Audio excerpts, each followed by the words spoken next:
말씀의 제목은 부활하신 주님을 만나라 하는 제목으로 전하도록 하겠습니다. 오늘은 예수님께서 모든 사망 권세를 이기시고 부활하신 부활주일입니다. 우리 그리스도인들에게는 1년 중에 여러분 가장 기쁘고 가장 복된 날입니다. 그래서 많은 사람들이 기뻐하며 마치 축제의 날처럼 그렇게 지내기도 합니다. 그런데 부활주일이 여러분에게는 왜 기쁜 날일까요? 저와 여러분에게 예수님의 부활이 가져다주는 어떤 복된 소식이라고 하는 것은 과연 무엇일까요? 우리는 매년 부활주일을 축제처럼 그렇게 보내는데 이렇게 축제와 같이 보내는 부활주일이 저와 여러분들에게는 어떤 의미가 과연 있을까? 베드로는 그렇게 이야기하죠. 예수 그리스도께서 다시 살아나심으로 말미암아서 거듭나게 되었고 그로 말미암아 산 소망을 갖게 되었다. 이렇게 말을 합니다. 그런데 사실 베드로의 입장에서 보게 되면은 조금은 이해가 되는 그런 말입니다. 왜냐하면 예수님을 부인했고 그래서 예수님께서 돌아가셨을 때 집에 숨었고 예수님을 만나러 가서도 예수님 앞에 떳떳이 고개를 들지 못했던 사람이 여러분 베드로였기 때문이에요. 그래서 예수님이 부활하지 않으셨다면은 예수님을 다시 만나지 못했다면은 그 삶이 얼마나 힘들었을까 충분히 이해가 되지 않습니까? 그렇기 때문에 부활하신 예수님을 베드로가 만났을 때 그 의미라고 하는 것은 우리들이 능히 짐작을 해볼 수가 있습니다. 그런데 만일 예수 그리스도의 어떤 그 십자가의 죽음만 있고 만일 부활하심이 없다면 우리의 삶은 또 어떻게 변해 있을까? 과연 십자가의 죽음만 있고 어떤 예수 그리스도의 다시 살아나심이 없다면 우리는 지금 어떤 모습으로 살아가게 될까? 사도 바울은 이렇게 말합니다. 우리가 전파하는 것도 헛것이요. 만일 예수 그리스도의 살아나심이 없다면 우리가 전파하는 것이 헛것이라고 말합니다. 또한 하나님을 거짓 증인으로 만드는 것이다. 그렇게 말씀을 합니다. 뿐만 아니라 우리의 믿음도 헛되고 우리는 지금 다시 죄악 가운데 살아가게 될 거라고 하는 것이죠. 왜냐하면 예수님께서는 물론 우리의 죄를 대신 짊어지시고 십자가에서 돌아가셔서 우리의 죄에 대한 형벌은 우리가 용서를 받았겠지만은 그렇다면 그 이후는 그럼 어떻게 되었겠느냐? 우리는 다시 죄를 짓고 죄인으로 살아가게 될 거라고 하는 것을 이야기를 하고 있습니다. 뿐만 아니라 이미 예수 그리스도를 믿고 죽은 사람들은 망했다 이렇게 표현하고 있어요. 그러면서 가장 불쌍한 사람들은 누구냐? 지금 그 부활하지 않은 예수를 믿고 있는 사람들이 가장 불쌍하다 여러분 그렇게 말하고 있습니다. 왜냐하면 예수 그리스도의 십자가의 죽으심만 있고 만일 부활이 없다면 우리가 바라보는 것은 단지 이 세상이 전부이기 때문이죠. 그런데 예수님께서 십자가의 죽으심으로 말미암아서 우리의 죄에 대한 모든 문제들이 용서함을 받았고 예수님께서 부활하심으로 말미암아서 우리도 이제 죄 없는 몸으로 주님과 함께 영생할 수 있는 그런 은혜가 우리들에게 주어졌기 때문에 부활주일은 우리들에게 아주 특별한 그런 날입니다. 그렇다면 한 가지 질문 드리겠습니다. 하나님께서는 그러면 예수님을 여러분 왜 살리셨다고 생각하십니까? 예수님께서 돌아가셨잖아요. 우리의 죄를 지고 돌아가셨다라고 하는 건 다 아는 사실 아닙니까? 그런데 하나님은 그 예수님을 왜 살리셨을까? 물론 예수님은 하나님의 하나밖에 없는 독생자 아들이십니다. 그렇죠? 그래서 누구보다도 사랑하는 분이기 때문에 그래서 과연 하나님은 예수님을 살렸을까? 성경은 그렇게 말하지 않습니다. 요한복음 3장 16절에 보게 되면은 하나님은 이 세상도 그렇게 사랑하셨어요. 아들을 주심 정도 같이 그렇게 이 세상을 사랑하셨다라고 하는 거죠. 그렇다면 우리가 죽으면은 우리를 사랑하시니까 당연히 살리셔야 하는 것 아닙니까? 그런데 하나님은 공의의 하나님이시라고 하는 거죠.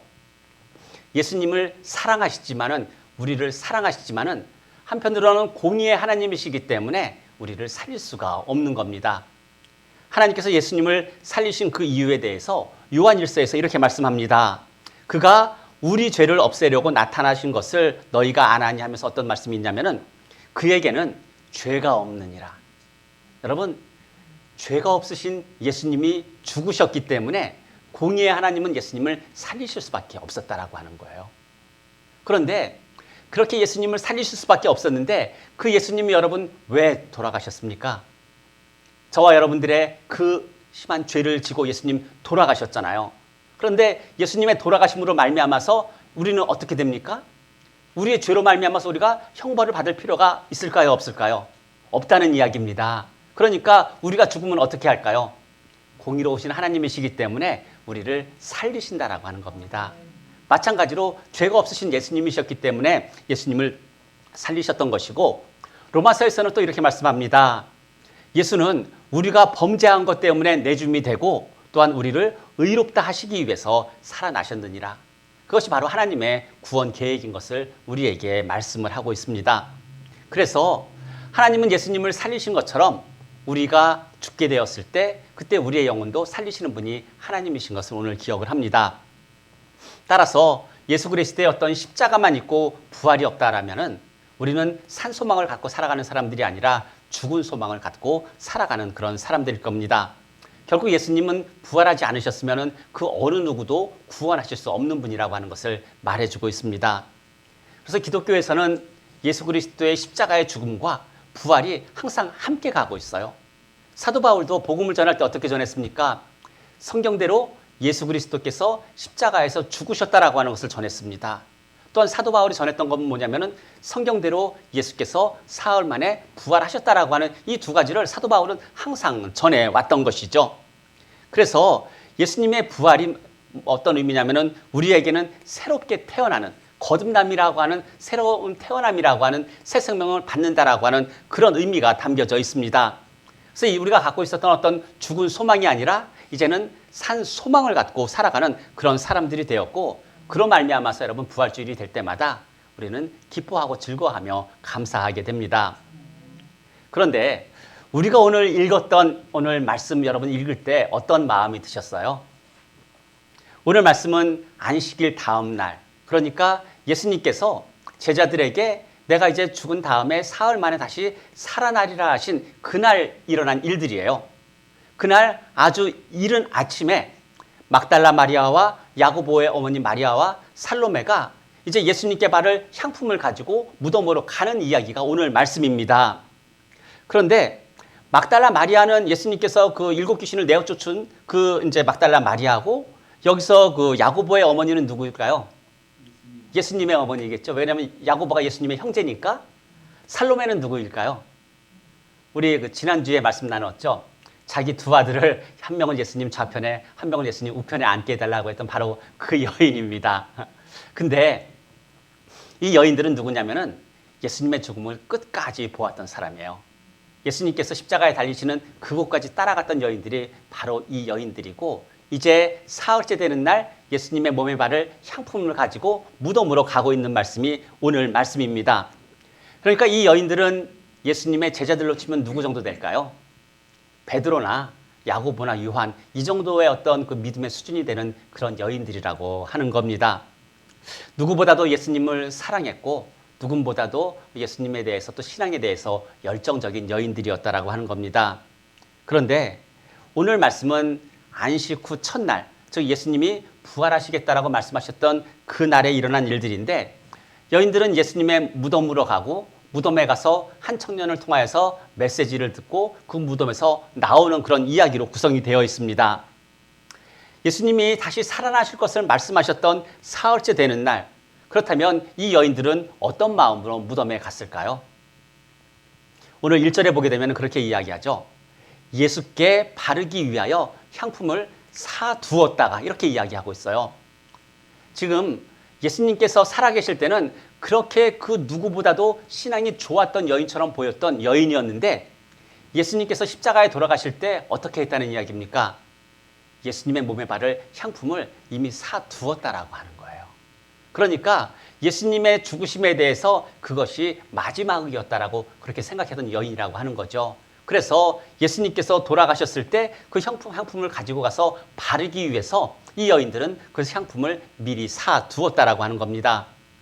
예수님이 부활하셨는데, 예수님이 부활하신 그 아침에 어떤 예수님의 부활에 대한 소망이 단 기대도 하나 없이 그냥 갔다라고 하는 그런 의미이기도 합니다. 왜냐하면 예수님 돌아가시고 나서 예수님을 그냥 세마포로 급하게 싸서 이제 무덤에 넣어 놓았기 때문이겠죠. 여러분은 오늘 아침에, 오늘 이제 부활주일인데 오실 때 어떤 마음으로 오셨습니까? 오늘 예수님이 부활하신 이 아침에 새 믿음이 좋다라고 하는 여인은 어떤 마음으로 과연 갔을까 이것을 생각을 하면서 우리는 부활주일 아침인데 어떤 마음으로 이 교회에 왔을까 이런 또 생각도 해보게 되는 것이고, 사실 우리는 매 주일마다 예수님의 부활하심을 기념하면서 주일날 예배를 드리지 않습니까? 그러니까 매 주일이 부활주일이라고 하는 거예요. 그리고 매일의 삶에서 우리는 예수 그리스도의 그 생명을 안고 살아가고 있으니까, 그러니까 우리는 매일매일 우리는 부활하신 몸을 입고 살아간다라고 하는 그런 의미도 갖고 있습니다. 근데 과연 우리는 그런 매일매일의 삶에서 어떤 생각, 어떤 마음으로 하루하루를 보내고 있는지 오늘 부활주의를 통해서 다시 한번 생각해보는 시간 되시기를 바랍니다. 오늘 이제 부활 아침 교회에 오실 때 저는 이런 마음이 들었어요. 참 매일매일이 부활인데, 그리고 예수님께서 다시 부활하심으로 말미암아서 생명을 주셨고 그 생명을 내가 안고 내 안에 갖고 살아가고 있는데, 과연 나는 그 부활의 능력을 매일매일 경험하고 살아가고 있는가? 사실 그렇지 못할 때가 더 많다라고 하는 거죠. 부끄러운 모습이라고 하는 거죠. 그런데 오늘 말씀을 준비하면서 그런 부끄러운 모습이라도 부활하신 주님을 만날 때는 그것이 결코 감출 것이 못 된다라고 하는 것을 깨닫게 되었습니다. 오늘 그 예수님께서 이제 부활하셨고 부활하신 이 아침에 함께 예배를 드리지만은 대부분의 그리스도인들이 생각하는 것 중에 하나가 뭐냐면, 부활이라고 하는 것은 지금 우리가 누릴 수 있는 것이 아니라 앞으로 먼 훗날 우리가 어떤 이제 육체적인 죽음을 경험했을 때 그 이후에 다시 부활이라고 하는 것, 즉 예수님께서 다시 이 땅에 오실 때 그때 부활이라고 하는 것을 경험하게 될 거라고 하는 이런 생각을 가지고 있습니다. 사실 육체가 죽어서 새 몸이 되는 것을 부활이라고 이야기하는데, 그렇지만 여러분, 부활은 우리 이미 살고 있는 거예요. 왜냐하면 우리의 영혼은 이미 살아있기 때문이죠. 우리의 영혼은 여러분 죽지 않기 때문이라고 하는 거예요. 예수 그리스도께서 십자가에서 죽으시고 다시 부활하심으로 말미암아서 우리에게는 이미 그 생명이 있기 때문에 우리는 오늘도 부활의 생명을 갖고 살아가게 되는 겁니다. 예수님의 무덤에 갔던 이 여인들은 예수님의 무덤 앞에 있는 지금 큰 돌을 어떻게 옮길까 이런 염려를 하면서 무덤에 갑니다. 어떤 기대는 하나도 없이 말입니다. 더군다나 전날이 안식일이었으니까 지금 이 여인들이 예수님의 무덤에 갔을 때 놀라게 되는데, 첫 번째 놀란 건 뭐냐면은 무덤 앞에 있는 큰 돌이 옮겨져 있는 것을 지금 보고 놀라고 있어요.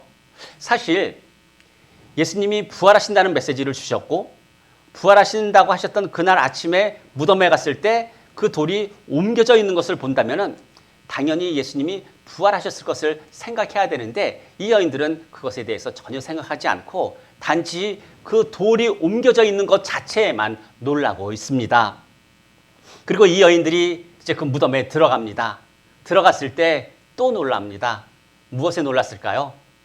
예수님은 보이지 않고 그 흰 옷 입은 청년이 우편에 앉아 있는 것을 보고서 이 여인들이 또다시 놀라게 됩니다. 근데 정작 놀랄 일은 여러분 그 다음에 일어나고 있어요. 이 여인들이 무덤에 간 날이 언제냐면은 예수님이 부활하신다고 했던 그날 아닙니까? 그리고 예수님이 부활하신 그 장소에 지금 가 있는데, 그곳에 가서 가장 처음 듣는 말이 어떤 말인지 아세요? 놀라지 마라. 이 이야기를 듣고 있는 거예요. 예수님이 부활하셨습니다. 이 이야기를 듣는 것이 아니라 뭐 해피 이스터 이렇게 인사하는 게 아니라 놀라지 말라 이 이야기를 그곳에 있던 청년에게서 여러분 듣게 됩니다. 여러분, 오늘 아침 부활주일인데 어떤 이야기를 여러분 가장 처음 들으셨습니까? 눈 뜬 다음에 가장 처음 들으신 말이 어떤 말일까요? 저는 여러분 어떤 말 들었을 것 같으세요? 궁금하시죠? 나중에 개인적으로 오시기 바랍니다. 네.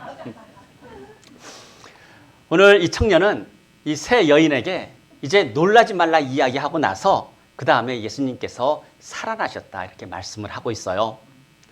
사실 빈 무덤을 본 여인들은 어떤 생각을 했을까? 당연히 예수님이 부활하실 것을 생각을 했어야 하는데 전혀 생각하지 못하고 오히려 내가 가지고 온 이 향품이 하나도 소용없게 되었지 않았을까? 이런 생각을 아마 하지 않았을까? 이런 것도 생각해보지 않습니까? 왜냐하면 예수님은 이미 죽으셨고 다시 살아나실 것에 대해서 어떠한 기대도 없이 무덤으로 갔기 때문입니다. 저와 여러분이 주님을 예배할 때뿐만 아니라 또한 매일매일 일상에서 살아가게 될 때 이런 마음이 되지 않기를 바랍니다. 우리는 부활하신 예수 그리스도의 생명을 우리 안에 지니고 살아가고 있는 그런 사람들이라고 하는 겁니다. 그리고 예수님께서 이제 살아나셨고 그 다음에 너희들보다 먼저 갈릴리에 가 계시니 너희들은 가서 이제 그 예수님을 만나라고 이야기를 하게 되죠. 그래서 오늘 그 흰옷 입은 남자가 예수님이 살아나셨다라고 하는 그 소식과 함께 또 하나의 놀라운 소식을 전하는데, 그것은 뭐냐면은 제자들과 베드로에게 가서 전하라고 하는 그 말씀이에요. 예수님이 부활하셨고 너희보다 먼저 갈릴리로 가셨으니까 너희들도 갈릴리에 가서 예수님을 만나라, 이렇게 이야기했던 거죠. 그런데 이 이야기를 들은 여인들은 어떻게 반응합니까? 우리 8절 한번 같이 보겠습니다. 여자들이 몹시 놀라 떨며, 여러분 예수님이 부활하셨다고 하는데 이 여인들이 지금 놀라서 떨고 있는 거예요.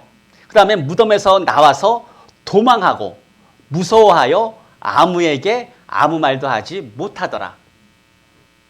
여러분, 예수님이 부활하셨다라고 하는 그 메시지를 가장 처음 들은 여인들의 반응이 이러했다라고 하는 거예요.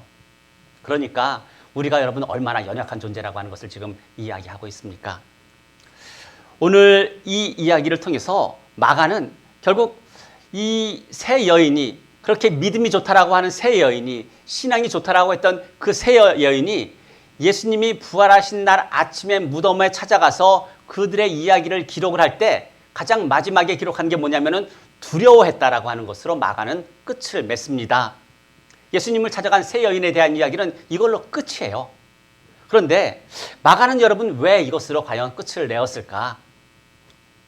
우리는 이 이야기를 어쩌면은 두려워했다는 것으로 끝을 맺을 수 있지만은 이 끝은 여러분 새로운 시작이라고 하는 겁니다. 왜냐하면 예수님께서 갈릴리로 가셨기 때문이죠. 오늘 이 세 여인들은 예수님이 부활하셨다라고 하는 그 말씀을 듣고 크게 심히 두려워합니다. 이 두려워했던 것은 예전에 제자들의 모습에서도 보았던 거예요. 예수님이 내가 고난을 받고 사흘 만에 다시 살아나리라 말씀하셨을 때 이 말씀을 들은 예수님의 제자들은 몹시 두려워하며 감히 묻지도 못했다라고 그렇게 성경은 기록을 하고 있기 때문이죠.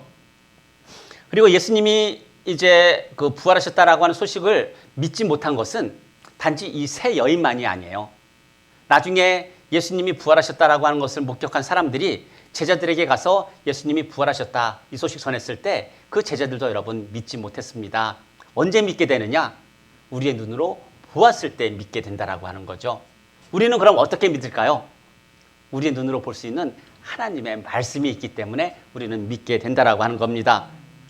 그렇다면 예수님께서 가신 갈릴리는 어떤 곳일까요? 예수님의 무덤에서는 두려움이라고 하는 것으로 끝을 맺었는데 예수님께서는 지금 갈릴리로 가셨어요. 그 갈릴리는 여러분 어떤 곳입니까? 예수님께서 처음 제자들을 부르신 곳이 갈릴리입니다. 또한 예수님께서 처음 사역을 시작하신 곳도 갈릴리라고 하는 거죠. 예수님께서 배고픈 자를 먹이신 곳도 갈릴리고 병자를 치유하시고 회복하신 곳도 갈릴리라고 하는 그런 의미가 담겨져 있습니다. 그렇다면 이제 부활하신 예수님이 가신 그 갈릴리는 어떤 곳일까요? 부활하신 주님을 만나는 곳이 이제 갈릴리라고 하는 곳입니다. 정확히 말하면은 부활하신 주님이 제자들을 다시 찾아가시는 곳이 갈릴리라고 하는 그런 의미이기도 합니다. 또한 제자들을 용서하신 곳도 갈릴리이고 예수님을 부인했고 도망했고 숨었던 그 제자들을 다시 용납하고 받아들이신 곳도 갈릴리였다라고 하는 거예요. 그래서 가장 깊은 두려움 가운데 있었던 그 제자들에게 용서와 회복이 있는 장소가 갈릴리라고 하는 거죠. 죄 많은 삶을 살았던 그 모든 죄에 대해서 용서함을 받았던 곳이 바로 갈릴리라는 그런 의미를 갖고 있습니다. 왜냐하면 그곳에 예수님이 계시기 때문이에요. 예수님이 갈릴리에 계시기 때문에 갈릴리는 그러한 곳으로 바뀌게 된 겁니다. 그래서 갈릴리라고 하는 곳에는 사랑과 용서가 항상 있다라고 하는 거예요. 예수님의 제자들을 있는 모습 그대로 받아주셨고 예수님의 제자들에 대해서 그 모습 그대로를 용서하시면서 내 양을 치라, 내 양을 먹이라 이렇게 말씀하셨던 그 예수님의 은혜가 있는 곳이 갈릴리라고 하는 겁니다. 그래서 우리가 예수님을 갈릴리에서 만날 때 우리도 있는 모습 그대로 받아줄 수 있는 그런 모습으로 주님 앞에 나아가야 한다라고 하는 것을 이야기를 하고 있습니다. 지금까지 여러분 부끄러운 삶을 살았어도 상관이 없어요. 부활하신 주님 만날 때는 내가 부끄럽고 내가 연약한 것 아무런 장애물이 되지 않습니다. 왜냐하면 아무리 큰 돌이 예수님의 무덤을 막고 있어도 예수님을 여러분 가둬둘 수가 없기 때문이에요. 아무리 우리가 큰 죄악을 지었다라고 해도 그 죄가 예수님께 나아가는 것을 막지 않기 때문입니다. 여러분 마치 가족이 그렇지 않습니까? 가정이라고 하는 것이 그런 것 아닌가요? 흠이 있어도 받아주고 조금 부족해도 용납해주고 사랑하는 것, 여러분 그런 것이 여러분 가정 아닐까요? 흔히 밥 먹다가 이에 고춧가루 껴도 그냥 봐줄 수 있는 것이 가정이라고 하는 거예요. 밥 먹다가 흘려도 그래 이해해 줄 수 있는 것이 가정이라고 하는 거죠. 여러분 갈릴리가 그렇다는 이야기예요. 갈릴리에서는 그냥 흠이 있으면 있는 대로 사랑하고 좀 부족하면 부족한 대로 이해하는 곳, 그것이 갈릴리인데 왜 그러느냐? 부활하신 예수님이 그곳에 가서 계시기 때문에 이제 갈릴리는 서로 이해하고 용서하고 사랑하는 그런 장소가 되었다라고 하는 겁니다. 또 하나, 부활하신 예수님이 가신 갈릴리는 어떤 곳이냐? 이제 예수님께서 예전에는 배고픈 자를 먹이셨어요. 병자들을 고치셨습니다. 이제는 그 예수 그리스도의 복음을, 그 일들을 누가 감당해야 하느냐?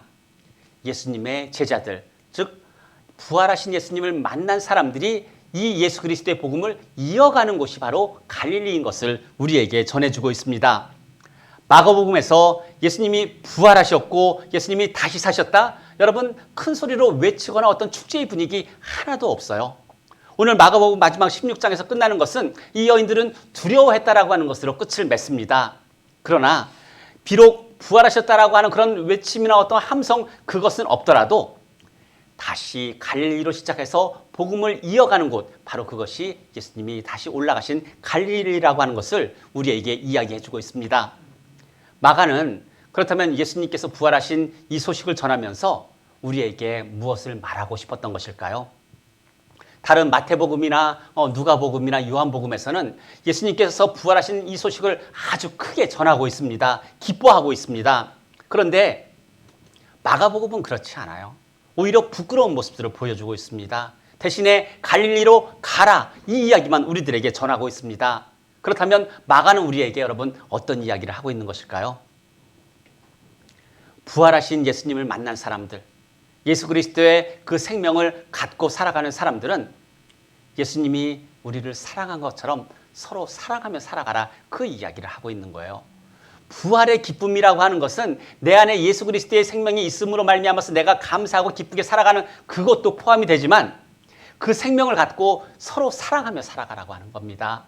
조금 부족하면 여러분 어떻습니까? 조금 연약해 보이면 어떻습니까? 조금 모자라면 어떻습니까? 여러분 그것이 부활하신 예수님을 만나는 데는 아무런 장애물이 되지 않는다라고 하는 것을 우리에게 이야기하고 있는 겁니다. 그리고 두 번째는 무엇을 이야기하느냐? 예수님께서 내 양을 먹이라, 내 양을 치라 이렇게 부르신 대로 예수님의 복음의 이야기, 그 복음을 이어가도록 하셨다라고 하는 거예요. 부활절이라고 하는 것은 우리가 축제 가운데 나가는 그런 기쁨도 있겠지만은 나에게 있는 그 예수 그리스도의 생명을 갖고 주님께서 지금까지 행하셨던 그 많은 일들을 이어가도록 우리를 부르셨다라고 하는 것을 말씀을 하고 있습니다. 사랑하는 성도 여러분, 예수 그리스도의 복음은 절대 여러분 멈추지 않습니다. 왜냐하면 부활하신 예수님을 만난 사람들이 있기 때문입니다. 또한 서로 사랑하며 살아가는 것, 그것도 전혀 멈추지 않습니다. 부활하신 사람들이 그렇게 살아가고 있기 때문입니다. 그렇다면 그 예수님을 만나러 가려면 여러분 어떻게 가야 할까요? 그 주님을 만나러 갈릴리로 가려면 여러분 어떻게 가야 될까요? 향품 버리고 가야 한다라고 하는 거예요. 우리가 가지고 있었던 어떤 그런 고정관념들, 편견 이러한 것들을 다 버리고 가야 한다라고 하는 것을 우리에게 이야기하고 있습니다. 허물이 있으면은 있는 대로, 부끄러움이 있으면은 그 있는 그대로 주님 앞에 나아갈 때 우리의 모든 그런 연약함까지도 회복되고 주님의 사랑받는 존재로 나아가게 된다라고 하는 것을 이야기하고 있습니다. 그래서 여러분 주님 만나는 데는 어떤 장애물도 하나도 없다라고 하는 것 기억하시기를 바랍니다. 또한 주님이 우리를 품어주시고 사랑하신 것처럼 이제 사랑하고자 하는 그런 마음, 주님의 말씀 가운데 순종하고자 하는 그런 마음으로 여러분 갈릴리로 가시기를 바랍니다. 또한 그곳에서 주님께서 우리에게 말씀하신 복음을 이어가는 일 가운데 각자에게 주신 은사를 가지고 서로 섬기면서 그 일을 이어가게 되시기를 바랍니다. 가끔 리버사이드에 왜 개척했느냐 이런 질문을 받을 때가 있습니다. 그럴 때마다 이것을 어떻게 아름답게 잘 포장해서 이쁘게 이야기할까 이런 것을 고민하게 되는데 처음에는 저도 예수님의 무덤을 찾아갔던 그런 여인들처럼 두려웠어요. 네. 왜냐하면 리버사이드가 어떤 지역인지도 몰랐고 개척한다라고 하는 게 참 제가 감당할 수 없는 그런 일이었기 때문이죠. 그래서 저도 모세처럼 기도했습니다. 주님, 보낼 만한 자를 보내십시오. 그렇게 기도했습니다. 또한 가족이라고 하는 그런 또 현실도 있어요. 저에게 두 자녀가 있고 아내가 있고 가정이 있으니까 또 우리의 삶에 대해서도 생각을 해봐야 되니까 그런 염려들도 있었습니다. 그런데 리버사이드에 오게 된 것은 무엇이냐? 예수 그리스도의 생명을 가진 사람들은 그 예수 그리스도의 복음을 이어가야 하기 때문이에요. 그 이어가는 모양은 다 다를 수가 있어요. 우리의 눈에 보기에 화려할 수도 있고 우리의 눈에 보기에 좀 작아 보일 수도 있습니다. 그러나 예수 그리스도의 복음을 이어가는 그 일에는 크거나 작거나 화려하거나 초라하거나 그것은 아무 문제가 되지 않는다라고 하는 겁니다. 왜냐하면 예수님께서 우리를 그렇게 보아주셨기 때문입니다. 사랑하는 성도 여러분, 저는 이 팬데믹 기간 이제 1년 지금 지나고 저희가 한 3주 전부터 이제 이곳에서 함께 예배를 드리기 시작했는데 저는 1부 예배와 2부 예배를 그동안 섬겨주신 성도님들이 너무나 감사해요. 저는 이분들이 예수 그리스도의 복음을 이어가신 분들이라고 생각을 합니다. 홀로 와서 이 자리에 앉아서 지켜주셨고 홀로 와서 반주도 해주시고 그 모든 모습들이 그런 어떤 복음을 이어가는 분들의 모습이다라고 하는 그런 생각을 해보았습니다. 그리고 이제 성도님들의 어떤 기도와 헌신 이러한 것들도 있었고 하나님의 어떤 도우심과 어떤 섭리 가운데 지금까지 저희들 감사하게 잘 왔습니다. 그런데 지금 소망하고 있는 건 뭐냐면은 우리 말씀 위의 교회가 바로 이런 갈릴리가 되기를 소망합니다. 성도들이 서로 사랑하고 서로 이해하고 서로 용서하는데 좀 내 마음에 들지 않으면 좀 어떻습니까? 내가 눈에 보기에 조금 다르게 보이면은 좀 여러분 어떻습니까? 우리가 부활하신 예수님을 만났을 때 내 모습 그대로 그냥 나아가고 있는 것처럼 서로 그냥 있는 모습 그대로 허물이 있으면 있는 대로 받아주는 그런 갈릴리가 되기를 바랍니다. 또한 이 말씀 위의 교회가 예수 그리스도의 그 복음을 이어갈 수 있는 그런 곳이 되기를 바랍니다. 여러분, 우리 교회 너무나 작습니다. 그래서 큰 사역도 하지 못하고 어쩌면은 그냥 이렇게 예배 드릴 수도 있습니다. 그렇지만 교회의 크고 작음이 문제가 아니라 부활의 생명을 갖고 있고 부활하신 예수님을 만난 사람들에게 예수님은 그 부활의 복음을 이어가도록 하셨다라고 하는 것을 기억하고 생각하며 우리가 살아가게 될 때 우리가 감당할 수 있는 그만큼 우리는 감당하며 살아가게 될 줄로 믿습니다.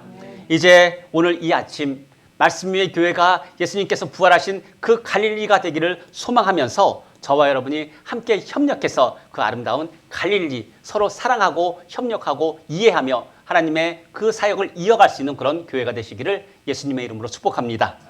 기도하겠습니다. 사랑과 은혜가 풍성하신 하나님 아버지, 저희들의 가정과 교회가 부활하신 주님이 먼저 가신 갈릴리가 되기를 소망합니다.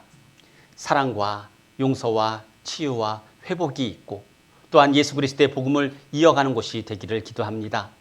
오늘 예수님이 부활하신 아침을 맞이하여 두려움 대신 기쁨으로 갈릴리로 가서 부활하신 주님을 만나는 저희들 되게 하여 주옵소서.